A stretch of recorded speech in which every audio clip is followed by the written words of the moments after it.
todos por la generosidad. La generosidad creo que es la palabra que desde mi punto de vista, al menos yo así lo he vivido en mi casa, marcó la transición. Es lo que yo he percibido por parte de mi padre y de mi madre, la generosidad. La generosidad está representada hoy aquí también en la figura de don Rodolfo, y me ha dicho que no utilice el don, pero tengo que utilizarlo porque si no es que casi me cuesta, ¿eh? No, es una cuestión de admiración y de respeto, fundamentalmente. La generosidad está representada hoy en él, en todo lo que dio y lo que da a nuestro país y en el hecho de que esté aquí, en la clausura de este curso de una universidad pequeña, vallisoletana, donde los grandes siempre recalan porque nosotros también somos portadores de mensajes que queremos que vayan calando en nuestros jóvenes. Generosidad, por eso mi gratitud es hacia esa generosidad. Generosidad también la que tienen los que forman parte de mi equipo, la vicerrectora de alumnos y extensión universitaria, la historiadora Cristina Gómez, que ha trazado, ha diseñado junto con el principal, uno de los directores del curso, el profesor Miguel Ángel Quintana, filósofo, es un exponente del estilo de profesorado que a mí me gusta que esté presente en nuestras aulas, que agite a nuestros estudiantes, y la generosidad también, como no, de Cayetana y de Arcadi. Gracias por la generosidad de haber lanzado, permitido que la reflexión se instaure en un curso de verano. Y el compromiso tiene que ser que traspase, que vayan más allá. Arcadi, ya lo hemos hablado esto, hay que seguir agitando a nuestros jóvenes para que piensen, no tengan miedo a pensar y a sentir y a descubrir qué es lo que ocurre en nuestro mundo. Así que esto solamente es un punto y seguido de lo que ya se ha hecho y lo que se seguirá haciendo. En esta clausura, antes de dar paso a don Rodolfo, a mí me gustaría lanzar algunas reflexiones que yo he ido captando a lo largo de las diferentes sesiones. Desde luego, la generosidad de todos los participantes, de todos los ponentes y moderadores de mesa es indescriptible. Gracias también a todos vosotros.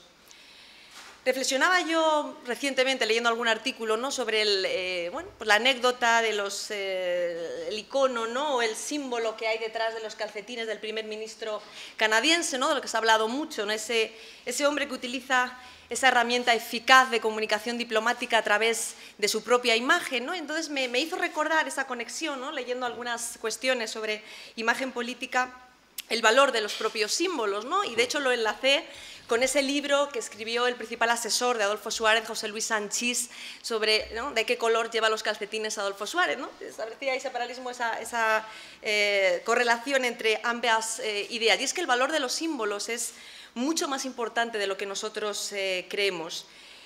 Adolfo Suárez es una figura que sigue despertando la admiración de muchos de los que prácticamente nacimos con una época distinta, con una época de libertad. Lo que yo aprendí sobre todo, o lo que yo aprendo de su figura y de la de muchos otros hombres de libertad, es que cuando se cree en la comunicación auténtica, ¿no?, Adolfo Suárez siempre preocupado ya desde el primer momento, ¿no?, por lo que la comunicación suponía, que eso es algo que se presupone de países con una trayectoria dilatada, ¿no?, desde el punto de vista democrático. Bueno, pues cuando se cree en la comunicación auténtica, como Adolfo Suárez y tantos otros hombres de transición, se cree en la democracia. Es que se creyó precisamente en la democracia. Hay otros símbolos recientes, ¿no?, que uno va descubriendo en la actualidad, y son símbolos que a mí me preocupan, y me preocupa que mi hijo pueda no entenderlos algún día, ¿no? Símbolos de los que se ha hablado también en estas mesas a lo largo de estas jornadas, como por ejemplo la ausencia de nuestro rey emérito en el 40 aniversario de esas primeras elecciones democráticas, o un símbolo que yo no voy a calificar porque no encuentro ninguna palabra para hacerlo, que es esa dialéctica, esa contraposición, ese cruce de palabras tenso entre la alcaldesa de Madrid y la hermana de Miguel Ángel Blanco. Y digo la hermana, no hablo de la presidenta de la Fundación, hablo de la hermana. Los que tenemos un hermano que no está vivo sabemos lo que supone ser hermana de alguien que ha fallecido. Entonces ese tenso encuentro, ese símbolo, a mí me preocupa muchísimo, muchísimo, porque al fin y al cabo los que trabajamos con jóvenes nos damos cuenta de que a veces los símbolos permean más que los mensajes que a lo largo de un proceso formativo se puede lanzar a generaciones y generaciones. Sobre la transición, tantas cosas, ¿no?, que uno lee, ¿no?, esto de que es un mito interesado, hasta que es como vanagloriarse de que se ha parido un ratón, ¿no? Bueno, es la lógica del consenso, es el punto de equilibrio que aupó a un país, un punto de equilibrio que, bueno, no en vano ha sido objeto de estudio a nivel internacional, no por ser perfecto, pero sí por ser exacto. Yo creo que eso es algo también que debemos recordar. Lo hicieron posible, como decía anteriormente, políticos de Estado. Yo les echo en falta en la actualidad. Políticos, hombres de Estado. Yo soy hija del concejal más antiguo de la provincia de Palencia, 30 años dedicado a la política municipal. Y para mí eso es ser político. Porque yo he visto el mensaje del bien común en las manos, en la mirada, en las preocupaciones y en las noches sin vela de mi padre, a una altura que es política municipal. Pero ese es el rostro de la política en el que yo creo y en el que seguiré creyendo. Esos hombres que tenían interiorizado el mensaje de la responsabilidad. Responsabilidad por el pasado, por el presente y hacia el futuro. Un valor que, insisto, queda muy grande a muchos de los políticos que se pasean hoy en día por nuestro alrededor. Ese espíritu asentado en valores rigurosos, potentes y transformadores es el espíritu que nuestros jóvenes, en el que deben detenerse todos nuestros jóvenes, porque es un mensaje demasiado potente como para que pase desapercibido. Renegar de la transición, a mí me parece que va contra natura. Yo creo, y eso es lo que intentamos también inyectar a nuestras generaciones, el vaso hay que verle siempre, en la medida de lo posible, medio lleno y no medio vacío. El mundo necesita ese optimismo también desde el punto de vista político. No se puede, ¿no? Yo creo que no se puede seguir sometiendo a escrutinio el oxígeno vital de la transición porque fue demasiado importante, fue incluso sagrado, un proceso sagrado. Fue un proceso no solo político, lo fue también social, lo fue emocional y cultural. Había ilusión y había fe en unos valores. Esta universidad, la Universidad Europea Miguel de Cervantes, está empeñada en formar en valores a sus estudiantes porque es el rasgo diferencial, es lo que va a discernir lo que es un profesional cualificado de un profesional brillante, capaz de transformarlo todo, capaz de liderar el mundo desde la esfera, desde la dimensión en la que le ha tocado trabajar o en la que desea trabajar. La democracia entonces estaba asimilada y ahora estamos dando vueltas a un proceso que sucedió para el bien común, damos vuelta a las formas, a los quiénes, a los protagonistas. La democracia, cuando casi no había comenzado, ya estaba asimilada. Esa es una grandeza absoluta. Fue la gran virtud, ¿no? Me recuerda ahí la gran película Río Rojo con ese quisimos, pudimos, lo hicimos. Quisimos, pudimos, lo hicimos. Y lo hicimos por el bien, lo hicieron por el bien común.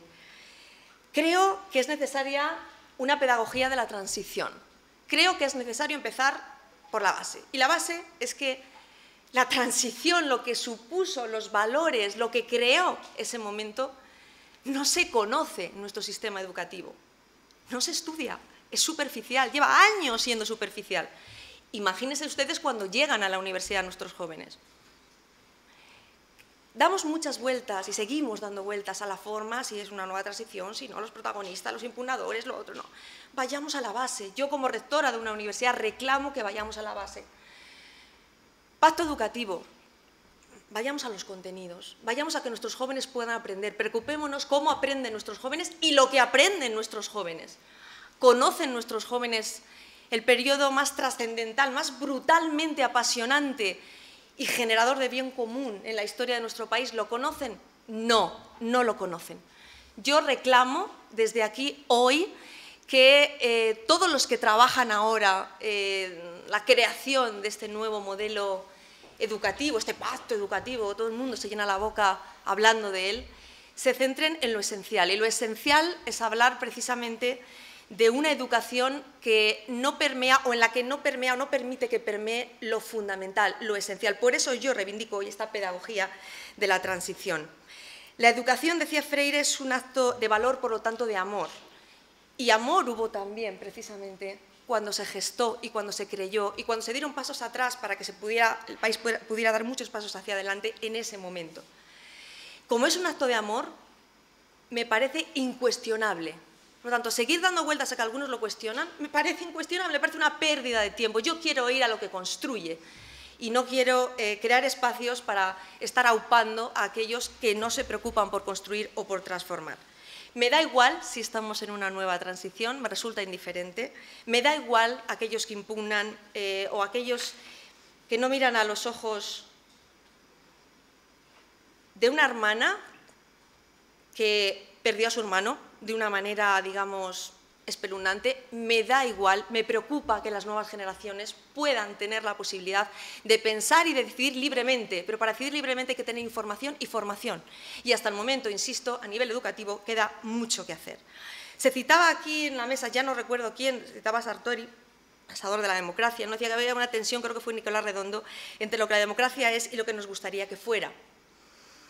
También dijo Sartori que si debe consentir una democracia la destrucción de la propia democracia.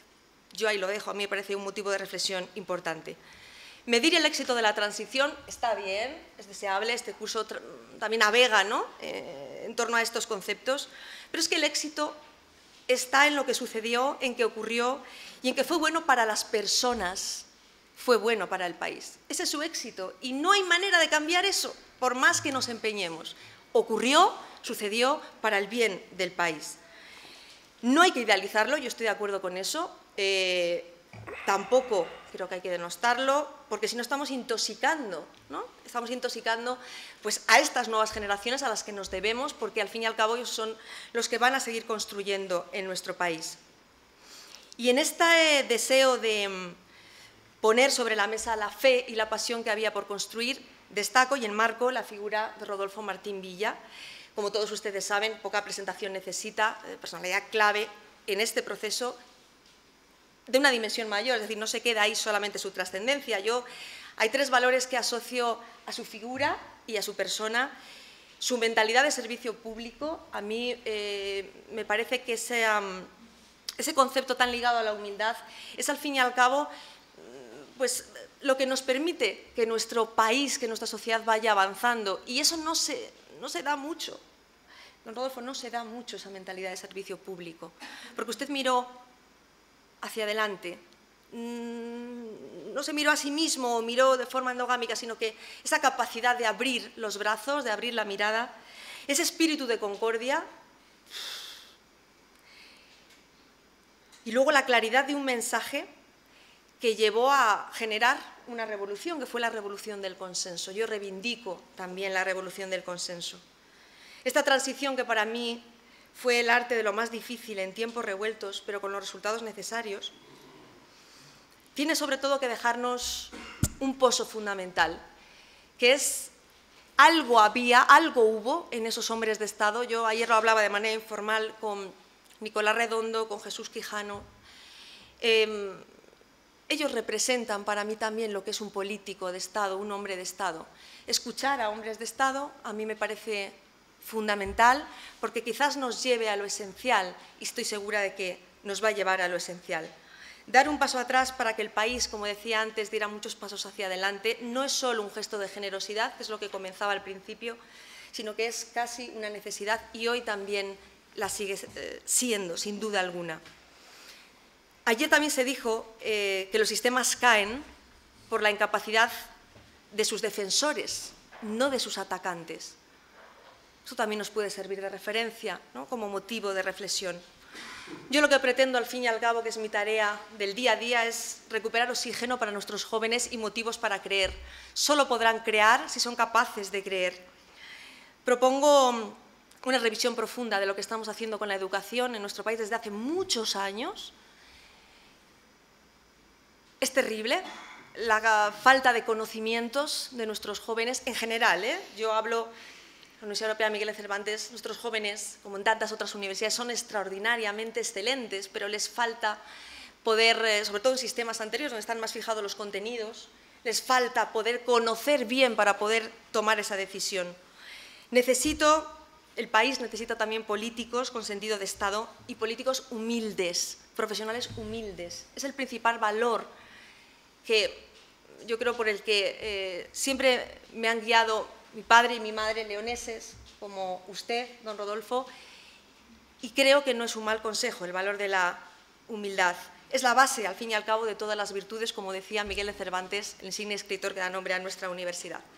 Desde ese deseo irrefrenable de transformar, que yo tengo la suerte de volver hoy a ver en la mirada de un hombre humilde, de un hombre bueno, de Rodolfo Martín Villa, le doy paso para que, lógicamente, pues pueda seguir inspirándonos con todo eso que construyó y que sigue construyendo. Es un honor y estoy emocionada por poder compartir hoy la mesa con usted y por poder ver cómo sirve de broche de oro una reflexión brutal que se ha vivido en estos días y que usted, desde luego, va a matizar como nadie. Gracias de corazón, don Rodolfo.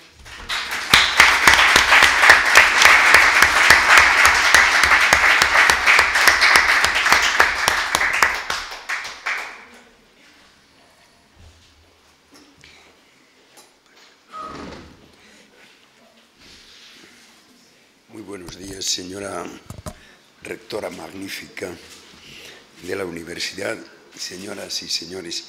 Bueno, en primer lugar, porque tengo alguna capacidad para no ponerme colorado, pero me hubiera puesto ante las palabras que se han dicho.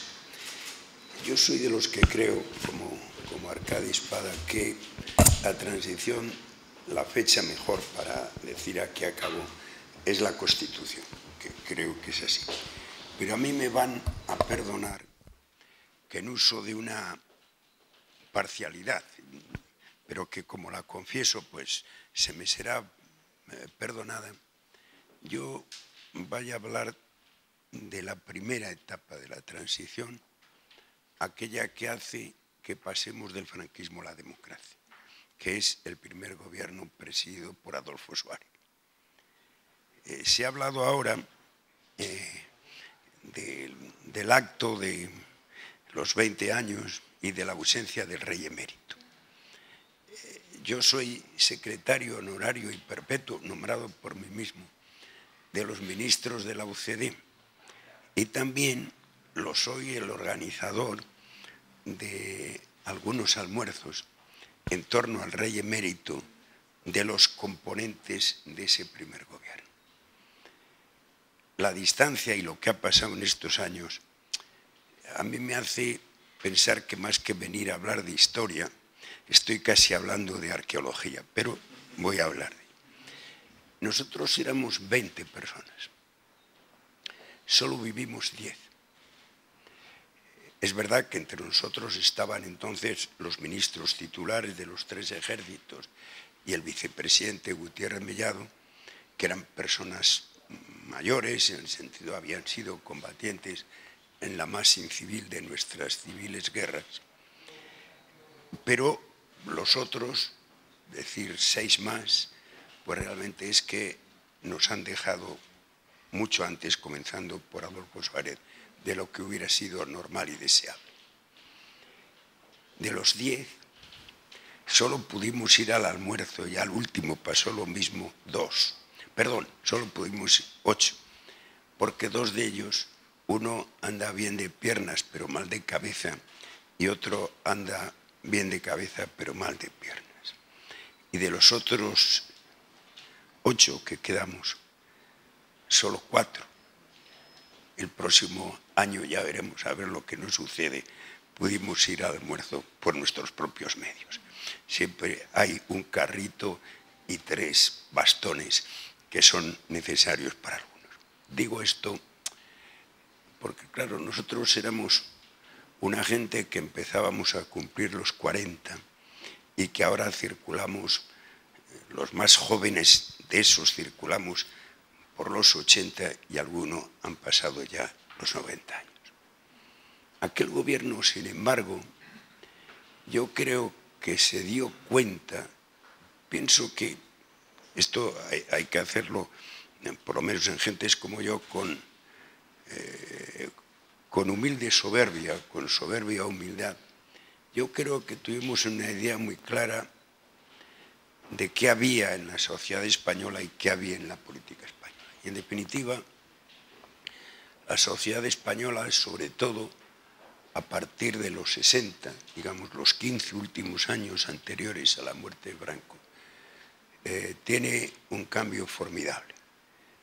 es una sociedad nueva, distinta, moderna, que coincide con un régimen político que no es, por supuesto, nuevo, que no es moderno, que no es abierto. Y por lo tanto, yo creo que a veces cuando se habla del milagro de la transición, yo echaría un poco de agua al vino de ese milagro, porque si a nosotros a los gobernantes de aquel momento, nos hubiera pasado lo mismo que a los últimos intentos democratizadores en España, en concreto la Segunda República, que coincidir con una sociedad absolutamente atrasada, de base agraria, no urbanizada, poco alfabetizada, no hubiera sido posible la transición. Yo creo que acertamos en esa idea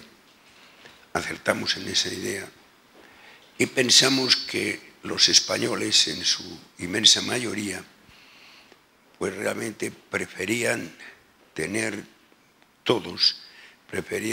un régimen abierto, democrático, y ahí tenían los Pirineos y Europa para también saber cuáles eran sus preferencias. Porque lo de Europa, para la gente de nuestra generación, los que estábamos en un sitio y en otro, no era la Europa, como se ha venido a decir luego, de los mercados, la Europa de los números, la Europa del carbón y del acero, y luego la Unión Económica, sino que era la Europa de las libertades. Y eso, por lo menos en los dirigentes de uno y de otro lado, influyó muchísimo.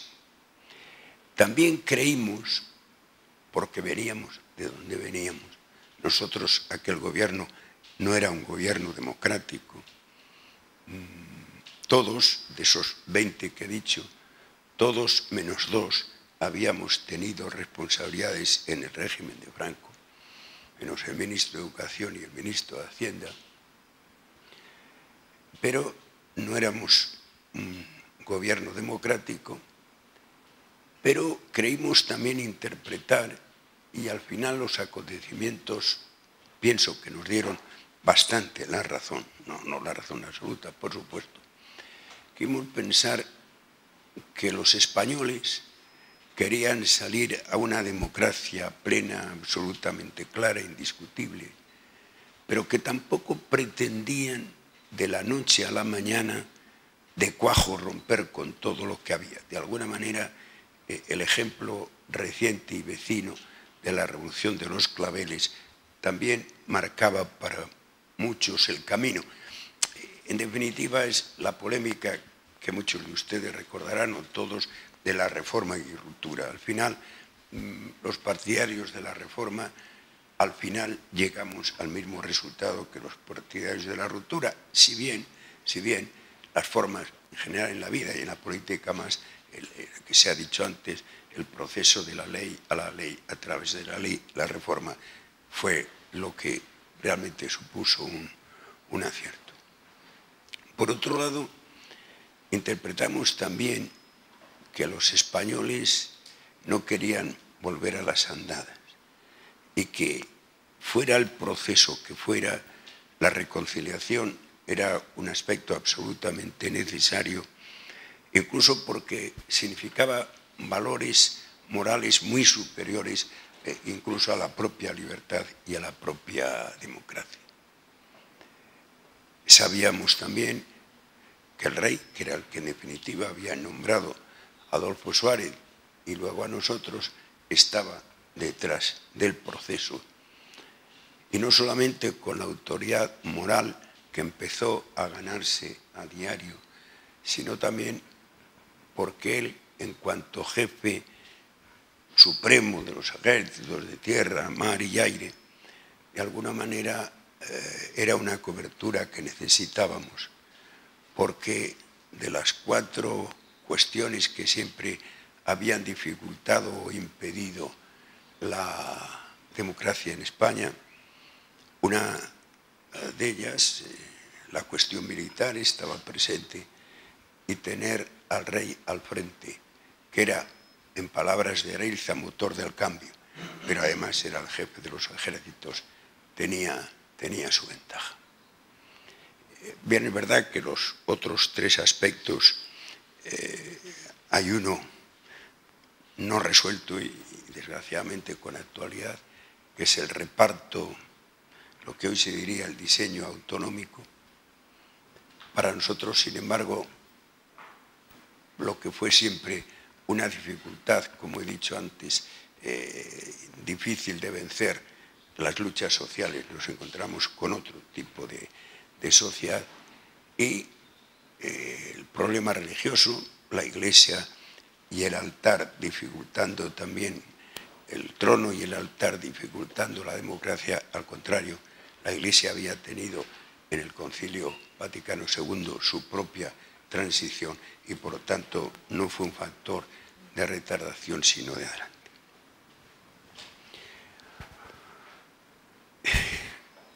Todo esto, digamos, lo que creímos que sucedía estaba cierto, pero cómo pasar del franquismo a la democracia, eso ya tenía sus dudas. Y las dudas se resolvieron, para mí al menos, una tarde del verano del mes de agosto de 1976, justamente nosotros fuimos nombrados, pues hace unos días, creo que el día 8 de julio, empezamos una tarde de agosto. El presidente Suárez entra en la sede del Consejo de Ministros, que entonces aún no se había trasladado a Moncloa, que era en la Castellana, en Paso de la Castellana, y llevaba cogido así por los dedos, yo creo que eran 2 o 3 folios, la ley para la reforma política. Es verdad que la ley para la reforma política no fue el punto final que nos llevó hasta las elecciones, pero sí que la ley de la reforma política, aquel papel del profesor Fernández Miranda, fue el punto de partida. Y además, es que yo no soy un especialista en casi nada, pero entre otras cosas no soy especialista en lingüística, pero siempre recomiendo que se compare el estilo de frases cortantes, que en cierto modo no le van al rey emérito en el discurso en que él acepta la corona, es decir, por ejemplo, hay que crear un consenso, porque ahora todos hablamos de consenso, pero el consenso es una palabra que es muy... Esa forma terminante de definir las cosas es tan terminante, no como el rey, sí como Torcuato Fernández Miranda. Y las definiciones de la ley para la reforma política, la soberanía descansa en el pueblo, las cámaras enanas, sí, con poco preámbulo, y son las definiciones de una persona a quien se ha recordado que yo soy de León. En León no había universidad, la universidad era la de Oviedo, y yo el examen de Estado lo hice en la Universidad de Oviedo, bueno, en la Facultad Veterinaria que siempre hubo en León, y los exámenes los presidía un treintañero y barbilampiño rector de la Universidad, don Torcuato Fernández Miranda, que lo era a los 37 años. Encontramos la fórmula.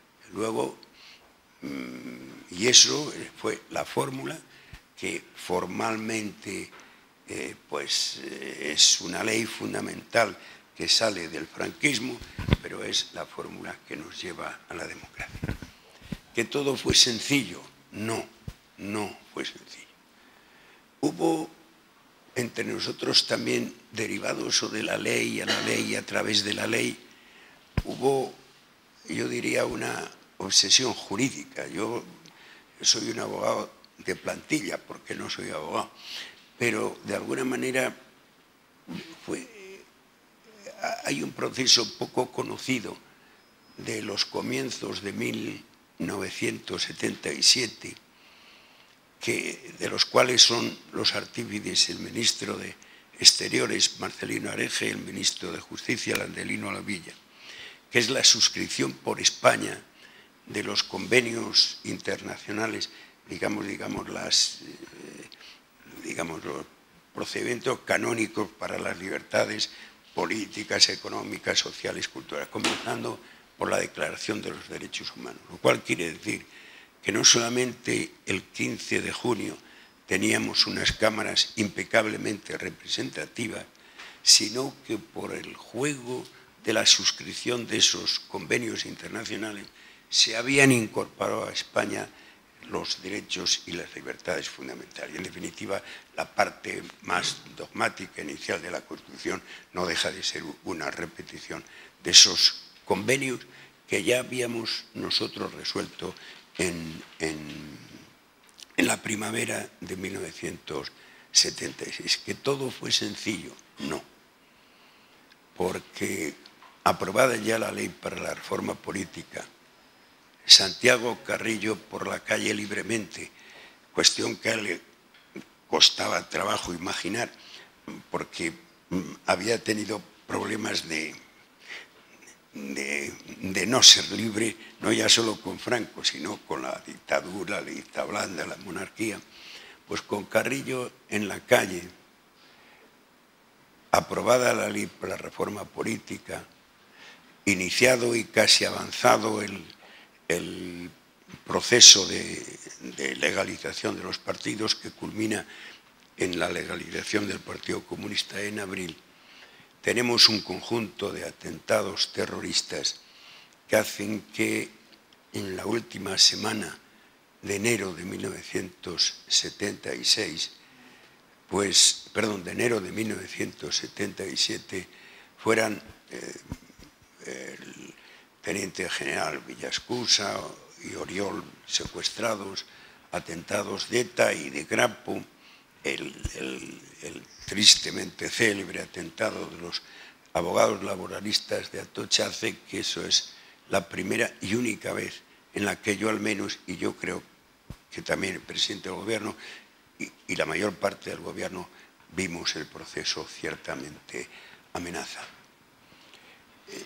El terrorismo fundamentalmente de ETA no nos perdonó que viniera la democracia, y yo creo que todos los ministros de Gobernación e Interior de alguna manera tenemos unos números en nuestras cabezas que no decimos casi nunca, pero que yo tengo 151 muertos, prácticamente salí a un muerto por semana.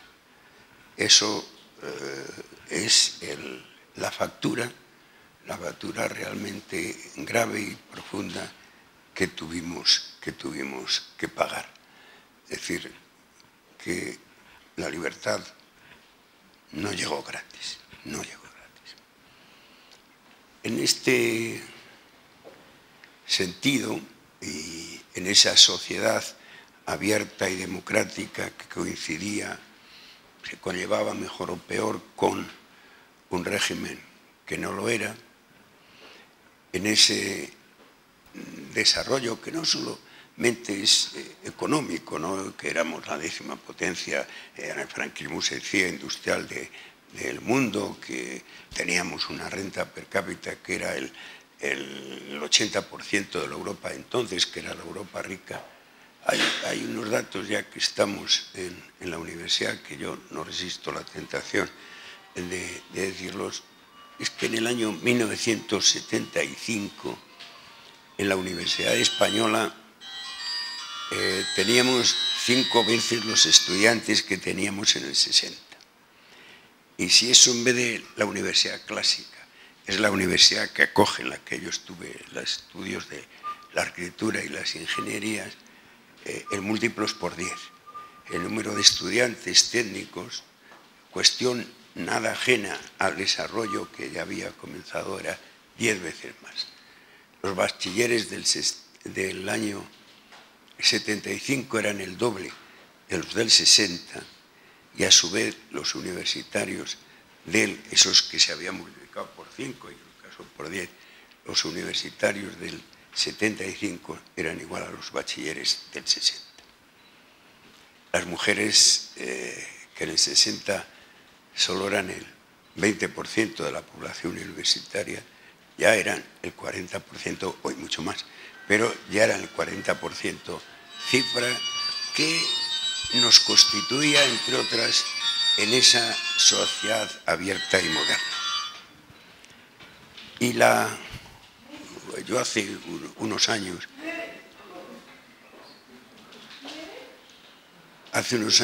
ingresé en la Academia de Ciencias Morales y Políticas y mi discurso fue este, es decir, los cambios en la sociedad, la reforma en la política, la ley para la reforma política y la reconciliación entre los españoles. Esto de la reconciliación en españoles tuvo algo que ver o mucho que ver con algo que he oído también en las intervenciones anteriores.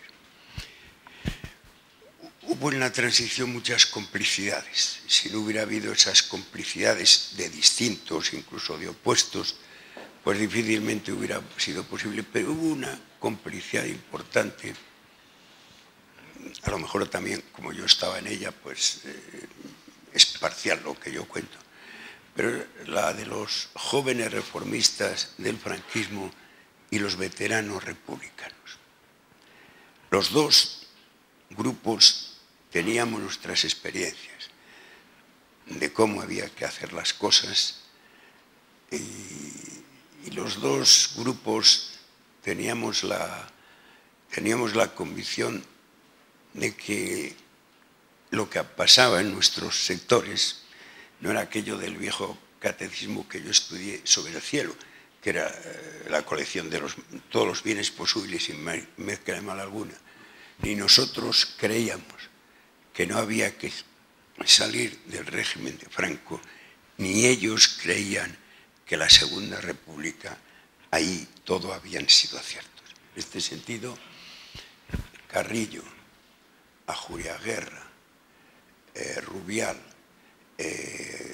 por supuesto Tarradellas, era un ejemplo concreto. Yo creo que he tenido una conversación con Cayetana hace unas semanas. El ejemplo de Tarradellas es un ejemplo, sobre todo para este problema, esta desgracia tan de actualidad, porque el presidente de la Generalidad ha dicho que había que imitar a Tarradellas. Pues bien, el día que yo conocí a Tarradellas, que fue el día que llegó a Madrid, después de cosas, pues entre todo que hubo que fabricarle en el aeropuerto el carnet de identidad y el pasaporte, porque no tenía. La verdad es que yo ya empecé a notar que él, pues hombre, venía a Madrid a que se resolviera la situación del restablecimiento de la Generalidad y de él como presidente. Pero que por lo que sea no volvía a Barcelona, se marchaba de aquí a San Martín Levo, a la aldea donde vivía en Francia. Y yo le pregunté y me dijo, no, es que la Generalidad es una institución del Estado. Yo como presidente de ella, presidente que había sido elegido en un hotel de París, pues con muy pocos, en puro exilio, con muy pocos diputados, digamos. Dice, pero yo como presidente de la Generalidad soy el representante ordinario del Estado en Madrid. Perdón, en Cataluña. Y por lo tanto yo a Cataluña y a Barcelona no voy sino en esta condición. Y por lo tanto no voy si no soy nombrado por el rey y por Suárez. Tengo la legitimidad histórica, si se quiere, pero quiero tener también. Yo me quedé así un poco extrañado. Para mí algunas cosas eran nuevas, otras no tanto. Y yo creo que me vio la cara extrañita, creo que se lo contaba a Cayetana, y me dijo, mire usted, cuando me eligieron en ese hotel presidente de la Generalidad, yo tuve el problema de tomar posesión. Y claro, yo en España no podía tomar posesión porque me trincaban, ¿no? Si yo volvía a España, pues, y entonces tomé posesión en el único territorio jurídicamente español y para mí cómodo, que era la Embajada de la República en el exilio en la Ciudad de México. Justamente el respeto a la legalidad es justamente lo contrario que está sucediendo ahora.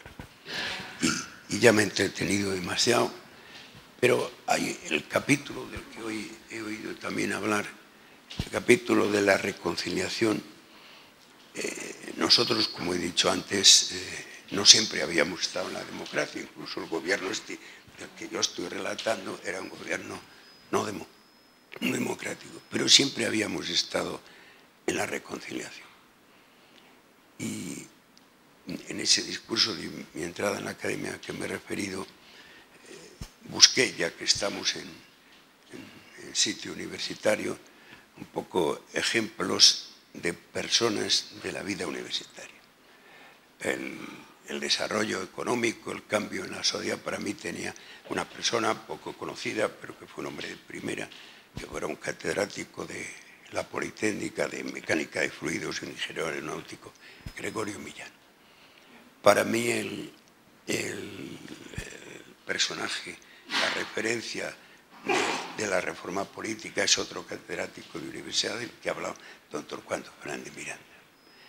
Y el tercero, el de la reconciliación, no podía ser otro que Pedro Laín. Es decir, la vieja idea de la que luego ya se habla muy en los discursos habitualmente, del adversario y el enemigo, si alguien es capaz de plasmarla, es Pedro Laín. Es decir, en política se puede hacer de todo, se puede tener adversarios, pero no se puede ni suprimir la vida, ni la libertad, ni la palabra. Y eso fue lo que de alguna manera pienso que estamos todos de acuerdo. Nos ayudó mucho la Iglesia cuando se planteó el primer indulto, que realmente el indulto importante no era el de los presos llamados entonces políticos, los que pacíficamente habían combatido el régimen de Franco. Eso se resolvió, pues si tomamos posesión el día 8 en un Consejo de Ministros, porque tocaba además Año Santo de Santiago, pues celebrado el día 26 o el día 24, eso estaba resuelto. Era el tema de los responsables de ETA. Hombre, ahora la cosa está mucho más clara, que es la autoridad moral que tienen las asociaciones de víctimas del terrorismo en relación con estos temas y en relación también con hasta dónde pueden llegar los gobiernos en amnistías, pero en aquel momento el tema no estaba tan claro, porque en cierto modo pues se decía en el País Vasco y en Navarra mucho, en el resto de España ya menos, bueno, han matado a un guardia civil, bueno, ¿y qué habrá hecho este guardia civil?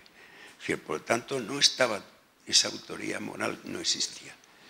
Pero para mí existía desde el principio, porque la experiencia de los entierros, de los funerales, es que, por supuesto, y además en el caso del titular del Ministerio de Interior y Gobernación, pues uno se encontraba con que de la ultraizquierda había que liquidar a los cuerpos represivos y desde la ultraderecha, pues lo que se trataba es de utilizar en su favor las muertes de guardias civiles o policías.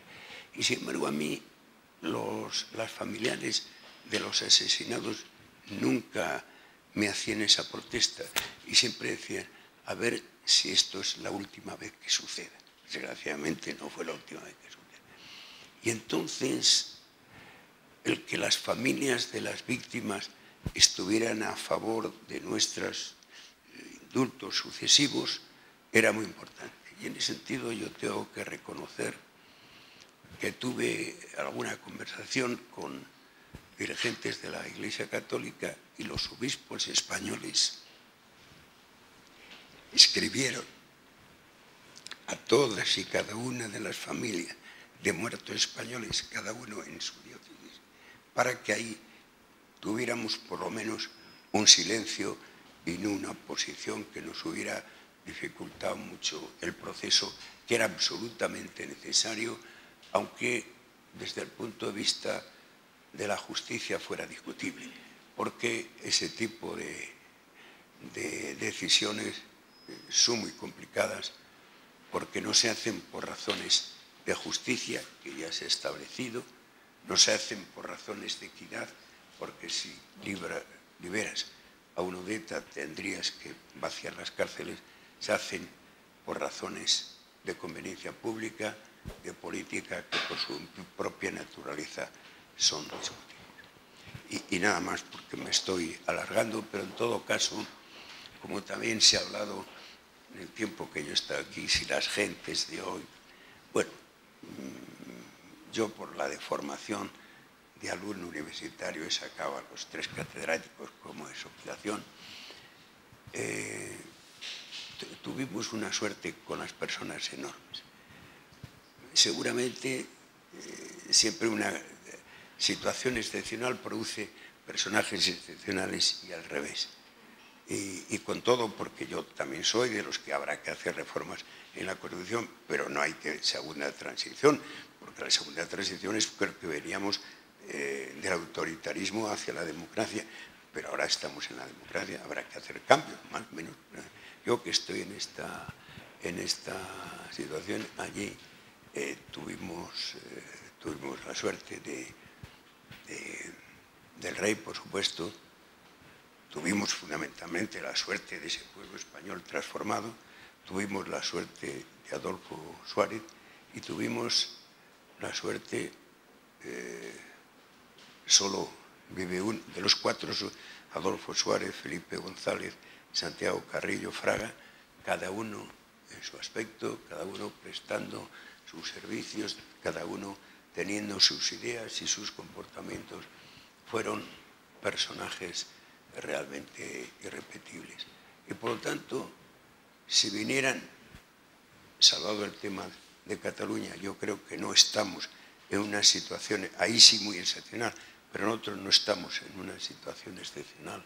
Si lo estuviéramos, yo estoy seguro que España se merecería otra vez otro cuarteto de gente excepcionales y lo tendría con seguridad, nada más.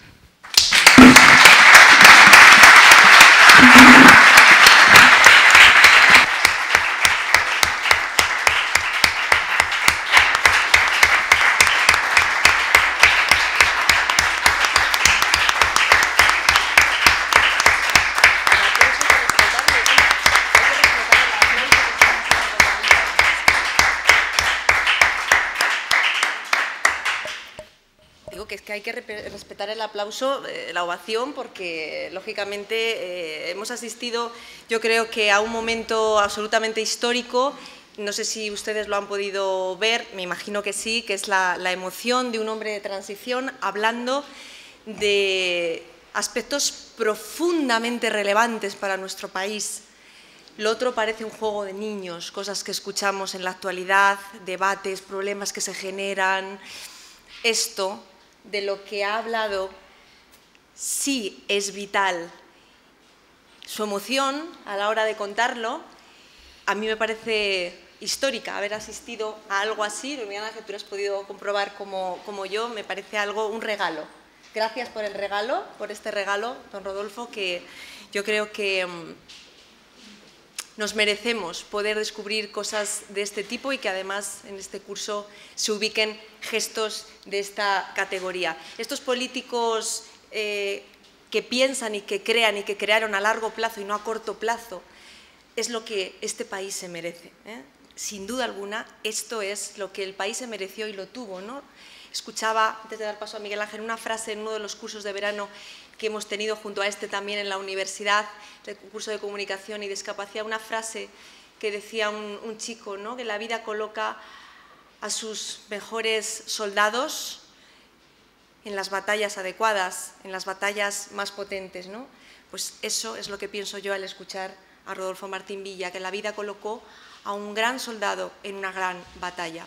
Así que, para finalizar, quiero dar la palabra también al artífice, junto con Cayetana Álvarez Toledo, Arcadi Espada, que nos habéis hecho vosotros también un regalo, permitiendo poder escuchar a don Rodolfo, al director, uno de los 3 directores de este curso. Así que, Miguel Ángel, por favor, adelante. Bueno, tranquilos todos, porque voy a ser extraordinariamente breve. Creo que, además, estamos en un momento cumbre que iniciamos hace ya un año, ahora, con la primera edición de este curso.